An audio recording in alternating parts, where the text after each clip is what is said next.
Sudhagad education सोसायटीचे पूर्व प्राथमिक, प्राथमिक, माध्यमिक व उच्च माध्यमिक विद्यालय कळंबोली मराठी, हिंदी, इंग्रजी, उर्दू माध्यम यांच्या सौजन्याने शैक्षणिक व्हिडिओमध्ये आपलं सर्वांचं स्वागत आहे.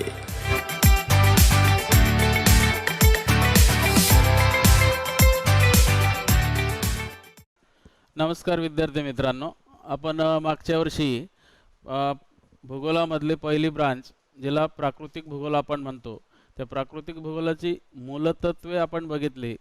म्हणजे 12वीच्या अभ्यासक्रमाची इंट्रोडक्शन थोडक्यात आपण मागच्या वर्षी बघितली. त्यामुळे आपल्याला पृथ्वीचा जन्म कधी झाला किंवा जगाला आजची स्थिती कशी प्राप्त झाली हे ज्ञात आहे. यावर्षी आपण 12वीचा जागतिक मानवी भूगोल ही या दुसऱ्या ब्रांचचा तात्विक स्वरूपाचा अभ्यास करणार आहोत. तत्पूर्वी पृथ्वीचा जन्म झाल्यानंतर साधारणपणे ज्या ज्या लोकांनी पृथ्वीचे भ्रमण केले त्यावेळेस त्यांना ज्या ज्या गोष्टी दिसल्या त्या गोष्टींचं लिखाण त्यांनी केलं किंवा त्या गोष्टी त्यांनी लिहून ठेवल्या आणि त्यानुसार त्यांनी म्हटलं की संपूर्ण पृथ्वीचं वर्णन करणे म्हणजे भूगोल अशी संकल्पना रूढ झाली. हे प्रामुख्याने भूगोल हा ग्रीक वर्ड आहे, ग्रीक भाषेतला शब्द आहे. मग ग्रीकांनी पृथ्वीचं वर्णन म्हणजे भूगोल अशा पद्धतीने भूगोलाची संकल्पना मांडली आणि त्यावेळपासूनच हाच अर्थ अभिप्रेत धरला जातो. आजही तो तसाच आहे. काळाच्या ओघात मात्र या विषयाचा दृष्टिकोन बदलत गेला आणि तो दृष्टिकोन बदलत गेल्यानंतर त्यांनी वर्णन केलेल्या फक्त प्राकृतिक घटकांना केंद्रस्थानी न ठेवता मानव हा घटक केंद्रस्थानी ठेवण्यात आला. मानव आणि निसर्ग यांच्यात सुरुवातीपासूनच कायम कधी संघर्ष झाला, कधी समायोजन झालं. मानवाने निसर्गाशी जुळवून घेण्याचा प्रयत्न बऱ्याचशा अंशी केलेला आहे. म्हणून मानवी घटक हा या विभागामध्ये केंद्रस्थानी ठेवण्यात आला. मग त्यानंतर मानवाचा वेगळा अभ्यास व्हावा किंवा प्राकृतिक घटकांचा वेगळा अभ्यास व्हावा यासाठी प्राकृतिक भूगोल आणि मानवी भूगोल अशा दोन शाखांमध्ये हा विषय अभ्यासला गेला. त्यातील मानवी भूगोलाचा अभ्यास आपल्याला इयत्ता 12वीमध्ये म्हणजे या वर्षी करायचा आहे. त्याचं टायटल दिलेलं आहे जागतिक मानवी भूगोल किंवा जगाचा मानवी भूगोल. जगाचा मानवी भूगोल, परंतु तो मूलतत्वांच्या स्वरूपात आहे. जगाचा मानवी भूगोल परंतु तो मूलतत्वांच्या स्वरूपात आहे. म्हणजे मानवाशी संबंधित, आपल्याशी स्वतःशी संबंधित असलेल्या सगळ्या बाबींचा अभ्यास आपल्याला यावर्षी करायचा आहे किंवा 12वी इयत्तेत आपण करणार आहोत. यात सुरुवातीलाच मानवी भूगोल म्हणजे नेमकं काय. आता पृथ्वीचं वर्णन म्हणजे भूगोल किंवा पृथ्वीच्या सभोवती असलेल्या घटकांचं वर्णन, पृथ्वीवर असलेल्या सगळ्या घटकांमध्ये असलेली इंटरॅक्शन, या सगळ्यांचा अर्थ भूगोल असा लावला गेला. पण प्रॉपरली मानवी भूगोलाचा अर्थ हा अनेक तज्ज्ञांनी सांगितला, विविध तज्ज्ञांनी सांगितला. परंतु त्यामध्ये जर्मन तज्ज्ञ ज्याला आपण मानवी भूगोलाचा जनक म्हणतो, फ्रेडरिक रॅटझेल हा मानवी भूगोलाचा जनक आहे. त्यानंतर मानवी भूगोलामध्ये मानवाशी संबंधित असलेल्या विविध प्रकारच्या गोष्टी त्याने समाविष्ट केल्यात. याच गोष्टी मानव आणि त्याच्या सभोवती असलेलं पर्यावरण, यात होणारी जी आंतरक्रिया आहे या आंतरक्रियांचा त्याने समावेश केला. हे करीत असताना प्राकृतिक घटक हे मानवी घटकांपासून वेगळे नाहीत. प्राकृतिक घटक मानवी घटकांपासून वेगळे नाहीत. प्राकृतिक घटकांचा मानवावर परिणाम होतो आणि मानव प्राकृतिक घटकांमध्ये विविध प्रकारचे बदल करतो. त्यामुळे असं म्हटलेलं आहे, मानव आणि पर्यावरण, मानव आणि निसर्ग यांच्यातील आंतरक्रियांचा अभ्यास म्हणजे मानवी भूगोल. मानव पर्यावरणामध्ये ज्या ज्या क्रिया करतो, मानव निसर्गामध्ये ज्या ज्या क्रिया करतो, कधी निसर्गाशी संघर्ष करतो, कधी निसर्गाशी जुळवून घेण्याचा प्रयत्न करतो. या संघर्षमय आणि जुळवून घेण्याच्या प्रयत्नामुळे मानव आणि निसर्गामध्ये विविध प्रकारच्या आंतरक्रिया होत असतात. पृथ्वीच्या पाठीवर असा कुठलाही भाग नाही की ज्या ठिकाणी मानव नसेल आणि तो निसर्गाशी संघर्ष करत नसेल. तो सर्व ठिकाणी आपलं अन्न वस्त्र निवारा मिळवण्यासाठी सतत निसर्गाशी संघर्ष करीत असतो. म्हणून त्यांच्यामध्ये आंतरक्रिया होते. त्यामुळेच मानव आणि नैसर्गिक घटक, मानवी घटक आणि नैसर्गिक घटक यांच्यामध्ये आंतरक्रिया होत असते. म्हणूनच फ्रेडरिक रॅटझल मानवी भूगोलाच्या जनकाने मानव आणि निसर्ग किंवा मानव आणि पर्यावरण यांच्यातील आंतरक्रियांच्या अभ्यासाला मानवी भूगोल म्हणतात, किंवा मानव आणि निसर्ग यांच्यातील आंतरक्रिया अभ्यासणारा जो विषय आहे तो म्हणजे मानवी भूगोल. असा सर्वसमावेशक अर्थ फ्रेडरिक रॅटझेल यांनी सांगितलेला आहे. त्यापुढे जाऊन मानवी भूगोल आणि प्राकृतिक भूगोल या दोन सेपरेट शाखा जरी झाल्या तरी प्राकृतिक भूगोलामध्ये, प्राकृतिक घटकामध्ये असंख्य प्राकृतिक घटक आहेत. मानवी घटकामध्ये असंख्य मानवी घटक आहेत. या असंख्य मानवी घटकांमुळे प्राकृतिक भूगोलाच्या जशा उपशाखा आपण गेल्या वर्षी बघितल्यात तशाच मानवी भूगोलाच्या पण उपशाखा आहेत. या मानवी भूगोलाच्या उपशाखांमध्ये राजकीय भूगोल, आर्थिक भूगोल, ऐतिहासिक भूगोल, सांस्कृतिक भूगोल, सामाजिक भूगोल, अशा लोकसंख्या भूगोल, अशा असंख्य प्रकारच्या शाखा किंवा उपशाखा मानवी भूगोलाच्या सुद्धा आहेत. आणि हे मानवी भूगोलामध्ये एकत्र अभ्यासत असताना त्यांच्यामध्ये मोठी गुंतागुंत निर्माण होत होती. ती गुंतागुंत निर्माण होऊ नये म्हणून या शाखा सेपरेट करण्यात आल्या किंवा स्वतंत्र उदयास आल्या. स्वतंत्र उदयास आल्यानंतर या सगळ्या शाखांपैकी आपल्याशी संबंधित जी शाखा आहे ती म्हणजे लोकसंख्या भूगोल. लोकसंख्या भूगोल ही महत्त्वाची शाखा आपल्याला या वर्षी म्हणजे 12वीच्या वर्गात अभ्यासायची आहे.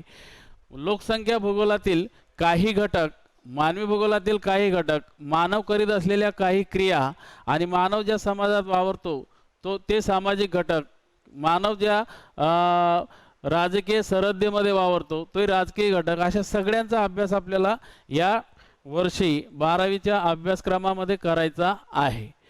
यात सुरुवातीलाच पहिलं प्रकरण आणि दुसरं प्रकरण हे लोकसंख्या भूगोलाशी संबंधित आहे.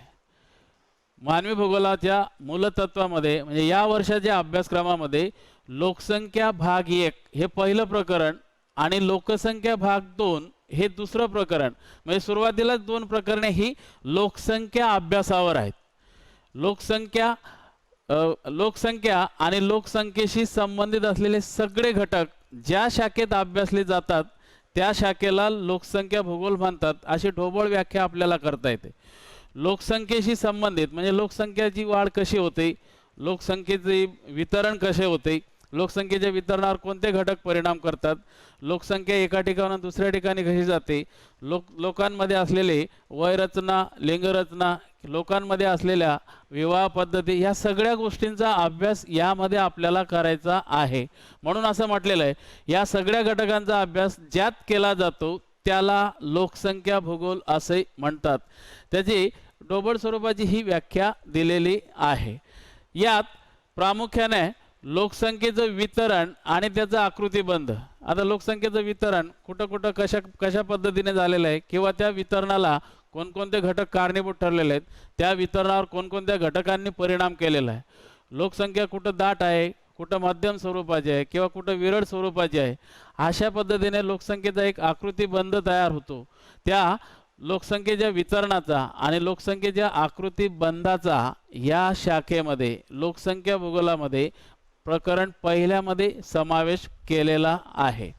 याशिवाय लोकसंख्येची गुणात्मक आणि संख्यात्मक रचना, म्हणजे लोकसंख्या नुसती वाढते त्याला आपण संख्यात्मक वाढ म्हणतो, परंतु प्रॉपरली जी लोकसंख्या देशासाठी, देशातील महत्त्वाच्या गोष्टींसाठी, देशाची अर्थव्यवस्था वाढवण्यासाठी, देशाची अर्थव्यवस्था बळकट करण्यासाठी जी लोकसंख्या असते तिला आपण गुणात्मक लोकसंख्या म्हणतो. म्हणजे लोकसंख्येची संख्यात्मक वाढ ही फक्त टोटल आकडा दर्शवते, एकूण आकडा दर्शवते. गुण म्हणजे त्या लोकसंख्येतून कोणते गुण घेण्यासारखे आहेत किंवा त्यांचे गुण देशाला कोणत्या कामी पडतात.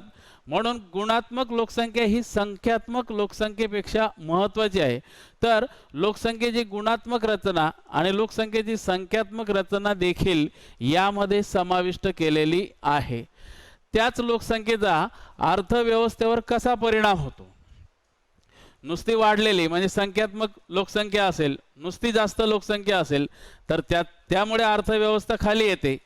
आणि जी गुणात्मक लोकसंख्या असेल, ज्या लोकसंख्येचा फायदा होतो, जी लोकसंख्या रिसर्च करते, जी लोकसंख्या संशोधन करते, वेगवेगळ्या घटकांचं वेगवेगळे शोध लावते, मग त्या वैद्यकीय फॅसिलिटीमधल्या असतील, एका ठिकाणाहून दुसऱ्या ठिकाणी, एका ग्रहावरून दुसऱ्या ठिकाणी दुसऱ्या ग्रहावर केलं जाणारं संशोधन असेल, अशा सगळे गुण ज्या लोकसंख्येमध्ये असतील तिला आपण गुणात्मक लोकसंख्या म्हणतो.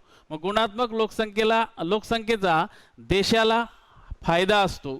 संख्यात्मक लोकसंख्येचा फायदा म्हणता येणार नाही, पण संख्यात्मक लोकसंख्येचे काही तोटे असतात. तर हे जे स्ट्रक्चर आहे गुणात्मक आणि संख्यात्मक, हे सुद्धा या शाखेमध्ये समाविष्ट करण्यात आलेलं आहे. आणि याच गुणात्मक संख्यात्मक लोकसंख्येचा एकूण देशाच्या अर्थव्यवस्थेवर धनात्मक किंवा ऋणात्मक अशा पद्धतीने जे परिणाम होतात, ज्याला आपण नकारात्मक सकारात्मक परिणाम म्हणतो. तर अर्थव्यवस्थेवर संख्यात्मक लोकसंख्येचे नकारात्मक होणारे परिणाम, अर्थव्यवस्थेवर गुणात्मक लोकसंख्येचे होकारात्मक परिणाम, अशा पद्धतीने अर्थव्यवस्थेवर यांचे परिणाम नकारात्मक आणि सकारात्मक होत असतात. हेही आपल्याला यामध्ये अभ्यासायचे आहे. त्यानंतर याच लोकसंख्या ज्या भागात राहते, ज्या प्रदेशात राहते, त्या प्रदेशाचा विकास करण्यासाठी फायदा होतो. प्रामुख्याने गुणात्मक लोकसंख्या असेल तर प्रदेशाचा विकास होतो. नुसती संख्यात्मक असेल तर प्रदेश ओस पडतात. गुणात्मक लोकसंख्या त्या प्रदेशासाठी फायद्याची असते, संख्यात्मक लोकसंख्या त्या प्रदेशासाठी तोट्याची असते.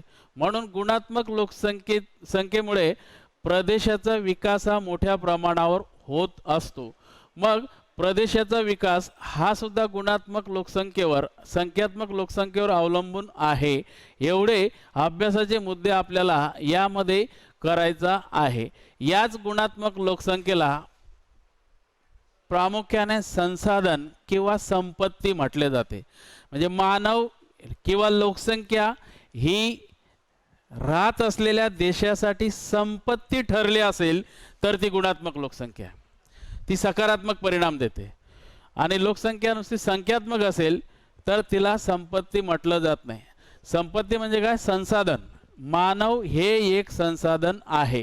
ज्या देशांमध्ये ही गुणात्मक लोकसंख्या जास्त, त्यांचा विकास जास्त होतो, त्या देशात ती लोकसंख्या एक संसाधन म्हणून काम करते किंवा संसाधन ठरत असते. ज्या देशात संख्यात्मक लोकसंख्या नुसती वाढलेली आहे तिला संपत्ती म्हणत नाही, संसाधन म्हणत नाही, तर ती त्या देशासाठी नकारात्मक स्वरूपाची एक आपत्तीजनक लोकसंख्या ठरवली जाते. एवढ्या मुद्द्यांचा अभ्यास आपल्याला या पहिल्या पाठामध्ये करायचा आहे. यात पहिल्याच पाठामध्ये किंवा पहिल्याच प्रकरणामध्ये एक डिवायडेड सर्कलनुसार, ज्याला आपण विभाजित वर्तुळ म्हणतो, या विभाजित वर्तुळानुसार डायग्राम दिलेले आहेत. तुलनात्मक त्यांचा अभ्यास या ठिकाणी केलेला आहे. एका डायग्राममध्ये खंडाची किंवा जमिनीची, भूमीची टक्केवारी दिलेली आहे. दुसऱ्या डायग्राममध्ये त्याच भूमीवर राहत असलेल्या लोकसंख्येच्या वितरणाची टक्केवारी दिलेली आहे. एका विभाजित वर्तुळात खंड, त्याची टक्केवारी, दुसऱ्या विभाजित वर्तुळामध्ये लोकसंख्येचं डिस्ट्रीब्युशन, लोकसंख्येचं वितरण, त्याची टक्केवारी असं दिलेलं आहे. म्हणजे इथल्या इथं आपल्याला यामध्ये तुलना करता येते. आता पहिली जी डायग्राम आहे, खंडांतर्गत भूमीची टक्केवारी म्हणजे पृथ्वीवर असलेल्या जमिनीची, भूखंडांची टक्केवारी, त्यात विविध प्रकारच्या रंगछटा वापरलेल्या आहेत. या रंगछटांनुसार या ठिकाणी प्रत्येक खंडाला त्याच रंगछटेनुसार इंडेक्स पण दिलेली आहे. हा जो रंग दर्शवतो तो आफ्रिका खंडाचा आहे. त्यानंतर हा जो रंग दर्शवलेला आहे तो अँटार्क्टिका खंडासाठी आहे, हा आशिया खंडासाठी आहे, हा उत्तर अमेरिका, हा दक्षिण अमेरिका, युरोप आणि ऑस्ट्रेलिया, अशा पद्धतीने रंगछटा पद्धती यामध्ये वापरलेली आहे. यानुसार त्या रंगाच्या खंडामध्ये खंडाच्या वाट्याला किती प्रमाणात जमीन आलेली आहे त्याची टक्केवारी दिलेली आहे. ती टक्केवारी आता पहिला आफ्रिका खंड हा जो रंग आहे, या रंगामध्ये 20.40% असं काहीतरी दिलेलं आहे. अँटार्क्टिकासाठी हा रंग वापरलेला आहे ते काहीतरी 9.20% म्हणजे 9% साधारणपणे. आशिया खंड 29.20% म्हणजे 29% साधारणपणे. तसंच उत्तर अमेरिकेसाठी 16.50 म्हणजे 17% काहीतरी आहे. दक्षिण अमेरिकेसाठी 12% भूमी आहे. युरोपासाठी 6.80 म्हणजे जवळपास 7% आणि ऑस्ट्रेलियासाठी 5.50 म्हणजे जवळपास 6%. म्हणजे अशा पद्धतीचं हे भूमीचं डिस्ट्रीब्युशन दिलं आहे. भूमी ही खंडांतर्गत भूमी ही अशा पर्सेंटेजमध्ये त्या खंडाच्या वाट्याला आलेली आहे. याच खंडामध्ये याच भूखंडावर दुसऱ्या डायग्राममध्ये लोकसंख्या वितरणाची टक्केवारी म्हणजे या खंड भागात लोकसंख्येची टक्केवारी कशी आहे किंवा कोणत्या खंडात किती टक्के लोकसंख्या राहते यात तशाच पद्धतीने रंगछटा रंग पद्धती वापरलेले. यामध्ये आफ्रिकेसाठी 16.96 आफ्रिकेमध्ये एवढ्या भूमीवर जगाची 16.96 म्हणजे 17% लोकसंख्या राहते. आफ्रिकेची भूमी 20.40% एवढा भूखंड आहे त्यामध्ये जगाची 17% 16.96 म्हणजे 17% लोकसंख्या राहते. त्यानंतर आशिया खंडासाठी 29.20% एवढी भूमी आहे. या एवढ्या भूमीवर 59.65% म्हणजे जवळपास जगाची 60% लोकसंख्या राहते. एकट्या आशिया खंडामध्ये जगाची निम्म्यापेक्षा जास्त लोकसंख्या राहते. तिसरा दिलेला आहे उत्तर अमेरिका खंडामध्ये. आता उत्तर अमेरिका खंडाच्या वाट्याला 16.50 म्हणजे 17% जमीन आहे. या 17% जमिनीमध्ये जगाची फक्त 10% लोकसंख्या राहते. 9.69 म्हणजे जवळपास 10% लोकसंख्या राहते. म्हणजे जमीन जास्त आणि लोकसंख्या त्या ठिकाणी कमी. या ठिकाणी जमीन कमी, आशिया खंडामध्ये जमीन कमी आणि लोकसंख्या जास्त. म्हणजे अशा पद्धतीचं असमान वितरण या विभाजित वर्तुळामध्ये लोकसंख्येचं आपल्याला दिसतं. त्यानंतर दक्षिण अमेरिकेला 12% जमीन आहे आणि लोकसंख्या फक्त जगाची 8.40% म्हणजे 8% लोकसंख्या राहते. त्यानंतर युरोपासाठी 7% जमीन आहे आणि युरोपमध्ये जगाची फक्त 4.75 म्हणजे 5%. फक्त 5% लोक युरोप खंडामध्ये राहतात. ऑस्ट्रेलिया खंडासाठी 5.19 म्हणजे 6% जमीन आहे. या 6% जमिनीवर जगाची फक्त 0.5% लोकसंख्या राहते. हा जो पिवळा रंग दिलेला आहे हा इकडं भूमी ऑस्ट्रेलियाची आणि इकडं लोकसंख्या म्हणजे या 5.90 6% ऑस्ट्रेलियाच्या जमिनीवर जगाची 0.55% म्हणजे फक्त 0.5% लोकसंख्या राहते. जगाची जी 7.7 अब्ज लोकसंख्या आहे त्याला 100% मानलं तर त्याची फक्त 0.5% लोकसंख्या ऑस्ट्रेलिया खंडात राहत असते. म्हणजे रंग पद्धती वापरून विभाजित वर्तुळामध्ये भूखंड आणि लोकसंख्येचं वितरण हे आपल्याला अशा पद्धतीने या ठिकाणी असमान स्वरूपात सांगता येते. यामध्ये अँटार्क्टिका खंडासाठी भूमी तर लाभलेलं आहे पण इकडे अँटार्क्टिका खंड दिलेला नाही. म्हणजे अँटार्क्टिका खंडावर लोक राहत नाही, लोकसंख्या नाही. थोडक्यात अँटार्क्टिका खंडात लोकसंख्या राहत नाही. याच दोन डायग्रामच्या आधारे या ठिकाणी काही प्रश्न दिलेले आहेत. वरील आकृतींचा अभ्यास करून खालील प्रश्नांची उत्तरे. पहिला प्रश्न दिलेला कोणत्या खंडात लोकसंख्या सर्वात कमी. डायग्रामवर बघून आपल्याला सहज सांगता येतं की या ठिकाणी ऑस्ट्रेलिया खंडामध्ये फक्त 0.5% जगाची लोकसंख्या राहते. म्हणजे ऑस्ट्रेलिया खंड हे याचं पहिलं उत्तर असेल. पहिल्या प्रश्नाचं उत्तर असेल ऑस्ट्रेलिया खंडात लोकसंख्या सर्वात कमी आहे. दुसरं भूमी आणि लोकसंख्या दोन्हींच्या बाबतीत सर्वात कमी असलेला खंड कोणता. जमीनही कमी आणि त्या ठिकाणी राहणारी लोकसंख्या देखील कमी, तो पण ऑस्ट्रेलिया येणार. इथं पण ऑस्ट्रेलियाच्या वाट्याला 5.9 म्हणजे 6% जमीन फक्त आहे. म्हणजे 6%पेक्षा कमी जमीन कुठल्याही खंडाची नाही. त्यानंतर ऑस्ट्रेलियापेक्षा कमी लोकसंख्या कुठल्याही खंडावर नाही. म्हणजे दुसऱ्याचं उत्तर देखील आपल्याला ऑस्ट्रेलिया हेच सांगता येईल. भूमी आणि लोकसंख्येची टक्केवारी जास्त असलेला खंड कोणता. आता या ठिकाणी सर्वात जास्त भूमीची टक्केवारी असलेला खंड आहे आशिया. आणि सर्वात जास्त म्हणजे जगाची निम्म्यापेक्षा जास्त लोकसंख्या राहत असलेला खंड देखील आहे आशिया. म्हणजे तिसऱ्या प्रश्नाचं उत्तर आपल्याला सांगता येईल आशिया खंड. जमीन आणि लोकसंख्या दोन्ही जास्त असलेला खंड म्हणजे आशिया खंड. त्यानंतर हे मी अगोदर सांगितलं कोणत्या आकृतीत खंड कमी आहे त्याचं कारण काय असावं. कारण या डायग्राममध्ये अंटार्क्टिका खंड दिले, त्याला भूमी तर लाभलेली आहे परंतु तिथं लोकसंख्या नाही, तिथं लोकसंख्या नाही. म्हणजे चौथ्या प्रश्नाचं उत्तर असेल अंटार्क्टिका आणि तिथं लोकसंख्या राहत नाही, तो बर्फाळ प्रदेश आहे, 0% कमी असं म्हटलेलं आहे, म्हणजे तिथं लोकसंख्या राहत नाही. अशा पद्धतीने या विभाजित वर्तुळाच्या सहाय्याने आपल्याला लोकसंख्येची टक्केवारी आणि भूमीची किंवा खंडांतर्गत भागाची टक्केवारी रंग पद्धतीने दाखवलेली आहे. तेही आपल्याला या पहिल्या प्रकरणात दिलेलं आहे. त्याच प्रश्नांची उत्तरे थोडक्यात खंडनिहाय लोकसंख्या वितरणाची टक्केवारी. म्हणजे आता हे दोन्ही उत्तर दक्षिण अमेरिकेची भूमी दोन्ही मिळून जी भूमी आहे ती भूमी म्हणजे 28%. म्हणजे इकडं बघा उत्तर दक्षिण अमेरिकेला उत्तर अमेरिकेची 16.50 म्हणजे 17% आणि ही दक्षिण अमेरिकेची 12% म्हणजे 29% जवळपास 29% जवळपास. परंतु त्यांनी हा जो डेसिमल पॉईंटचा अंक दिलेला आहे तो राऊंड अप 16 आणि 12 28 असं केलेलं आहे. 16 12 28 केलं म्हणजे उत्तर दक्षिण अमेरिकेला 28%. उत्तर दक्षिण अमेरिका मिळून जी भूमी लाभलेली आहे ती भूमी आहे 28% इतकी आणि दोन्ही मिळून लोकसंख्येची टक्केवारी ही 18% आहे. म्हणजे उत्तर दक्षिण अमेरिकेमध्ये जगाची 18% लोकसंख्या राहते.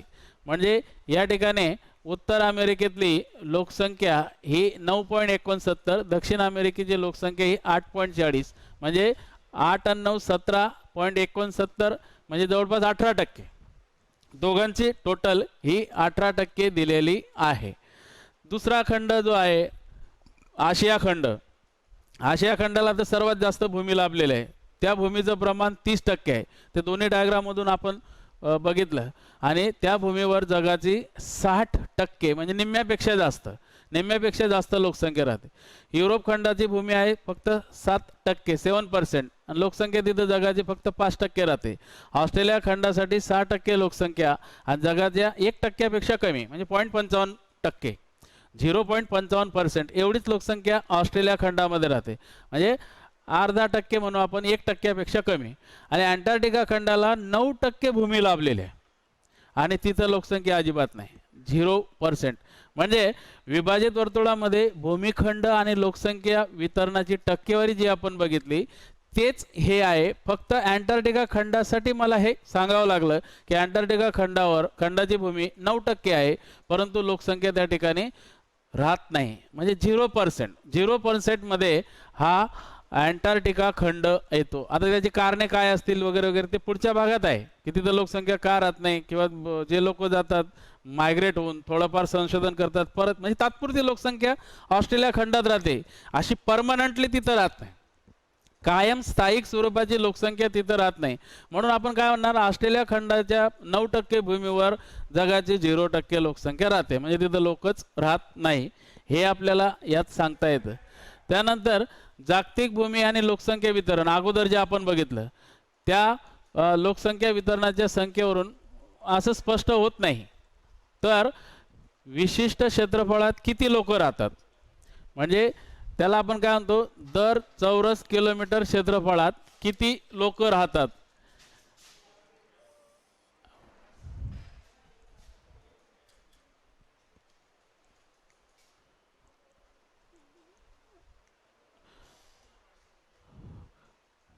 विशिष्ट क्षेत्रफळात एखाद्या भागामध्ये किती टक्के लोक राहतात त्यावरून त्या समजते. म्हणजे लोकसंख्येचं वितरण आणि जागतिक भूमीचं वितरण हे समजण्यासाठी विशिष्ट क्षेत्रफळामध्ये किती लोक राहतात यालाच लोकसंख्येची घनता असं म्हटलं जातं. म्हणजे लोकसंख्येची घनता काढायला एरिया म्हणजे भूमी आणि त्यात राहणारी लोकसंख्या हे दोन्ही घटक आवश्यक आहेत. हे दोन्ही घटक आवश्यक आहेत, तिला लोकसंख्या घनता असं म्हणतात. ती घनता या सूत्राच्या सहाय्याने काढली जाते. लोकसंख्येची घनता इज इक्वल टू एकूण लोकसंख्या भागिले एकूण क्षेत्रफळ. म्हणजे एकूण लोकसंख्या एकूण क्षेत्रफळ आपण जनरली असं म्हणतो दर चौरस किलोमीटरला राहत असलेली लोकसंख्या, दर चौरस किलोमीटरला राहत असलेली लोकसंख्या. म्हणजे ते त्या एरियाचं, त्या भूमीचं क्षेत्रफळ आणि त्या क्षेत्रफळात राहणारी लोकसंख्या, त्या क्षेत्रफळात असलेली एकूण लोकसंख्या, या सूत्राच्या सहाय्याने लोकसंख्येची घनता काढली जाते आणि यानुसार समजते कुठं लोकसंख्या जास्त आहे. जसं आपण बघितलं, आशिया खंडाला लाभलेली भूमी फक्त 30% आणि तिथं लोकसंख्या राहते 60%. म्हणजे कमी जमिनीवर जास्त लोकसंख्या, कमी जमिनीवर जास्त लोकसंख्या. अशा पद्धतीने दर चौरस किलोमीटर क्षेत्रफळाच्या सहाय्याने एकूण लोकसंख्येची घनता काढता येते. हे सूत्र त्यासाठी वापरले जाते. आता यामध्ये 2 मॅप दिलेले आहेत, त्यातही रंगछटा वापरलेल्या आहेत. एक मॅप आहे फिजिकल फॅक्टरचा, दुसरा आहे डॉट मेथडचा. म्हणजे इथं टिंब पद्धत वापरलेली आहे आणि इथं रंग पद्धत वापरलेली आहे. याचं तुलनात्मक आकलन थोडक्यात, म्हणजे आपण जसं म्हणतो, यामुळे, या नकाशांमुळे विद्यार्थ्यांना थोडी खंडांची देखील माहिती मिळते. उत्तर अमेरिका, दक्षिण अमेरिका, युरोप, आफ्रिका, आशिया आणि ऑस्ट्रेलिया, हा खाली असलेला अँटार्क्टिका. आता हे जे डार्क रंग, डार्क डॉट म्हणजे जवळजवळ आलेले आहेत, याचा अर्थ या ठिकाणी लोकसंख्या दाट आहे.